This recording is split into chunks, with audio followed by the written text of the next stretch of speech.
এবারে নীলষষ্ঠীটা অনেক তাড়াতাড়ি লেগেছে, টাইমটা ঠিক আমি বলতে পারবো না, কিন্তু এবারে আমার জল ঢালতে ঢালতে একদম সন্ধে হয়ে গেছে। অন্যান্য বছর কি করি, মানে খুব অসুবিধা হয়, খুব কষ্ট হয়, তাই জন্য 3টে 4টের মধ্যে জল ঢেলে নিই। কিন্তু এবছরে আমার একটুও কষ্ট হয়নি, আমার না দেখতে দেখতে 6টাই বেজে গেছে, 6টা 6:30 বেজে গেছে বাবার মাথায় জল ঢালতে। এসে আবার ঘরে হচ্ছে জল ঢেলেছি বা প্রদীপ জ্বালিয়েছি, মানে সেই উপোস ভাঙতে ভাঙতে মোটামুটি 7টা 7:30 সন্ধে।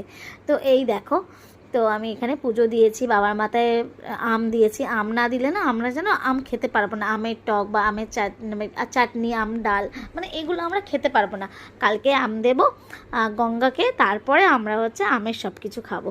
তো এই চন্দ্রমিত্রটা তাতান খেতে খুব ভালোবাসে, কেন জানি না। ও আজকে মানে পুজো দিয়েছি, ফল প্রসাদ সব একা হচ্ছে, বলতে নেই, ফল প্রসাদ সব একাই খেয়েছে। কারণ ও হচ্ছে খায় না, অন্যান্য সময় খায় না। আজকে কি মনে হয়েছে, বলছে মা আমাকে দাও ফল প্রসাদ, আমি খাবো।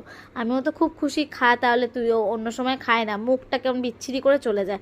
তো আজকে খেয়েছে, আমি খুব খুশি হয়েছি তার জন্য। বাইরে বেরিয়ে দেখি তাতানের আরও দুটো বন্ধু এসে গেছে। ফুটবল খেলে যেখানে তাতান, সেখানকারই বন্ধুরা এসছে, মানে ওনার মারাও মানে এসছে জল ঢালতে। তারপরে হচ্ছে ও দেখা হয়ে গেছে, এই দেখো। আর এই 3জনে মিলে যা দুষ্টুমি করছে না, মানে মারাত্মক দুষ্টুমি করছে।